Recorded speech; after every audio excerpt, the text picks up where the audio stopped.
everyone, and we're back with Junk Journal July, and we're starting with page 21. 21 was colours, and my page has got a printout of a design I made, and I thought it was highly colourful, so I thought that looks really good. I'll put that on the page for colours, and then I realised as I was sticking the washi tape down the sides and the bottom that really reminded me of timelessness, so I kind of ended up doing two on one double page spread here. So the timelessness of space was what I was getting at with that.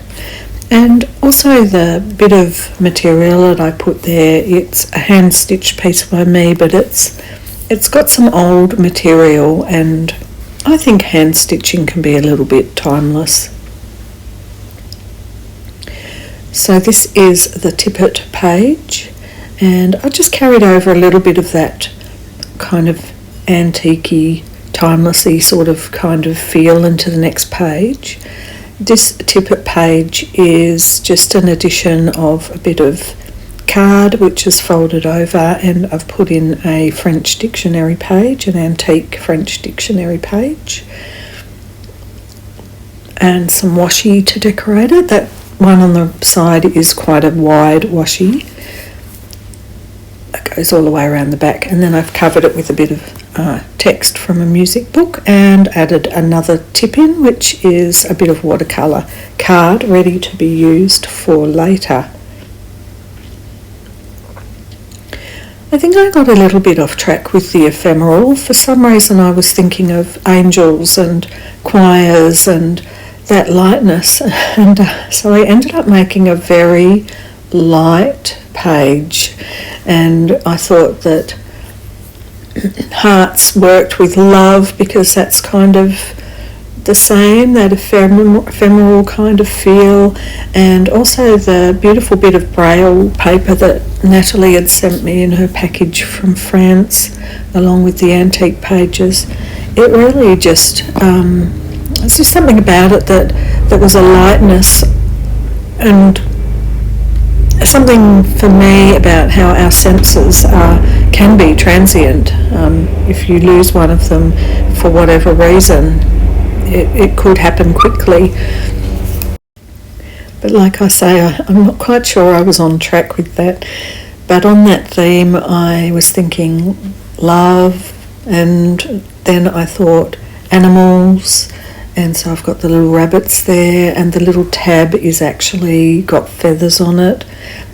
So I was really thinking lightness more than anything, I think.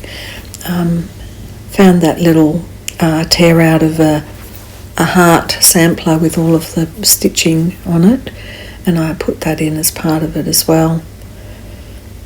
So the next page is, we're ready for the tea-dyed. So I started off with a masterboard that I made, and I've used a lot of antique French papers on this. I have got some gesso that I'm using to cover some of those edges to help them all blend in a bit better. And I ended up using a icy pole stick or a beautician's tongue depressor type of stick, and I thought that you can get these quite cheaply, so if you don't have a spatula or a sponge or anything, you can still use an icy pole stick of some form. And I'm just rubbing it all in there with my finger to help it blend in as much as possible. Just aiming to cover over most of those edges and be blended. And then when I've finished that, I set it aside to dry for a minute. That doesn't take very long, and when it's dry I get my cup of tea and my tea bag, and I was going to paint with a paintbrush, but I decided it was cold, and I decided to just use the actual tea bag to dab around, drip, sort of sponge on.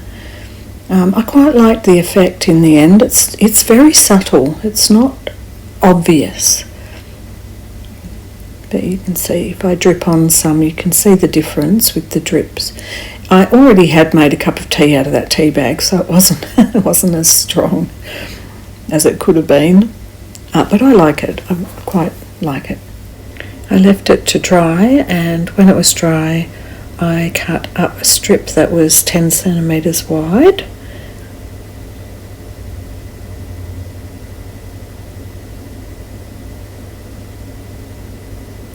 And I decided I wanted that little picture to be there on the tag, so I measured the size of my page and cut that to size. Now I know that this has been pretty tea stained, so even though it doesn't look too much like it at the moment, I still know it has. That is a method of cutting off corners. If you cut one corner, you turn it upside down and put it to the other side, and then you get even corners. I've got a couple of these little tags that were out of a cardstock book. And I also had a couple of pieces that I had pre-cut out from some old tea bags. I'd cut them on a circle punch, and as they're actual tea bags stained with the tannins from the tea, I thought they'd be quite interesting. They add a light kind of almost gauze-like effect to the page. Now I'm adding a little tag from that little pad to the right there, which I thought kind of lent itself to being a little bit tea stained. It's a little bit antique-y, and I've got a little die cut heart that I'm putting on there.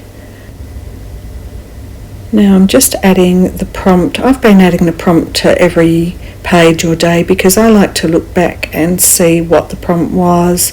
I also think if I'm a bit stuck for ideas, I can always look back through the prompts and give myself another prompt, or even go through all those prompts again but in a different project.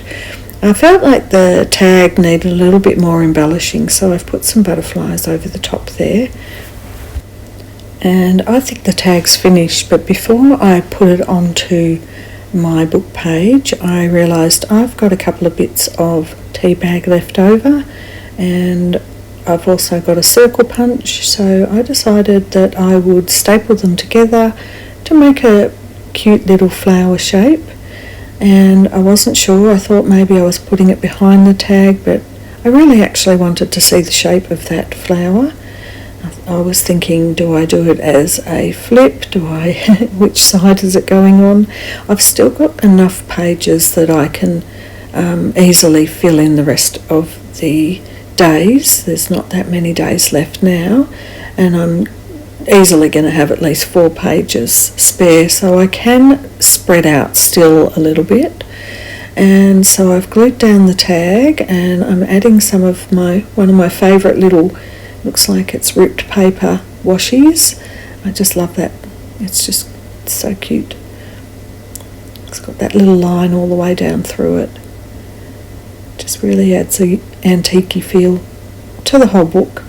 And I'm just going to glue down the flower on the other page. There, I like that. And now I'm thinking, what can I do to add to that? And went back to these little pages and found a butterfly and put that in the middle. I love that flower. So in keeping with the tea-dyed theme, I realised I had a little bit of that masterboard that I'd started, and it's quite thick to glue down, so I'm using glossy accents there to glue it. I just really liked that this had a date on it that was ancient, old, nearly 100 years old, and just adding some of that washi tape to secure it. Even though it's the hint or the prompt is tea-dyed, it still has a very old world flavour about it because of the browns with the tea dye. And I'm just adding a little bit of a pink washi that I found in a Monet set of washies, which it's just really very delicate and pretty. And I found a gold pen in my stash, so I decided I would go around that flower to enhance it, and around the little butterfly as well, just doing some mark making. So that's it for my tea-dyed spread and for this video, and thanks for joining me and coming along for the journey, and I will see you in the next one. Bye for now.